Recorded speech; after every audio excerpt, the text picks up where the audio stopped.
మోనీ కొంచెం వాటర్ తీసుకురావా? ఇంకెక్కడ మోని అయ్యా, నువ్వు వెళ్ళిన తర్వాత రోజు ఏదో ఫోన్ వచ్చింది, చెప్పా సెకండ్ బ్యాగ్ సర్దుకుని వెళ్ళిపోయింది. అవునా?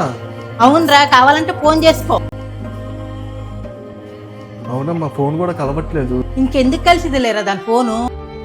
ఫోన్ ఇంట్లో పెద్దదాన్ని, నా చెప్పపోయినా ఇలువైపోయినా పర్వాలేదు, కట్టుకున్న భర్తకు నీకైనా ఫోన్ చేయాలి కదరా, ఇదే నీకు ఇలువ లేదన్నమాట.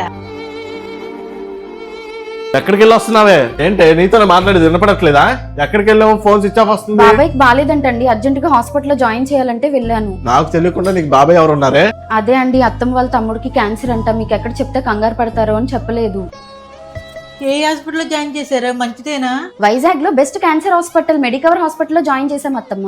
మెడికవర్ లో అన్ని రకాల క్యాన్సర్లకు అనుభవం గల క్యాన్సర్ డాక్టర్ల బృందం ఒకే చోట పూర్తి చికిత్స చేస్తున్నారు. ఆధునిక స్కాన్లు, టెస్టులతో త్వరగా గుర్తింపు మరియు ప్రతి రోగికి వేర్వేరు చికిత్స ప్లాన్ అందిస్తున్నారు. బ్రెస్ట్, తల, మెడ, మెదడు, ఊపిరితిత్తుల క్యాన్సర్లకి చికిత్సలు అయితే అందిస్తున్నారు. వాటితో పాటు రేడియేషన్ అండ్ కీమోథెరపీ సౌకర్యం కూడా కలదు. కీమోథెరపీ కోసం ప్రత్యేక డే కేర్ కూడా ఉంది. సురక్షితమైన మరియు తక్కువ నొప్పితో రోగులకు పూర్తి శ్రద్ధ అండ్ సంరక్షణతో చికిత్స అందిస్తున్నారు. ఆహారం, మానసిక సహాయం, నొప్పి నియంత్రణ సహాయం కూడా అందిస్తున్నారు. ఇంతే కాకుండా రేడియేషన్ ఆంకాలజీ అంటే రేడియేషన్ ద్వారా క్యాన్సర్ కణాలను తగ్గించే చికిత్స, మెడికల్ ఆంకాలజీ అంటే మందులు మరియు కీమోథెరపీ ద్వారా క్యాన్సర్ చికిత్స, సర్జికల్ ఆంకాలజీ అంటే ఆపరేషన్ ద్వారా క్యాన్సర్ ని తొలగించే చికిత్స. ఈ చికిత్సలన్నీ కూడా మన విశాఖపట్నంలోని నమ్మకమైన మెడికవర్ క్యాన్సర్ హాస్పిటల్లో అందిస్తున్నారు.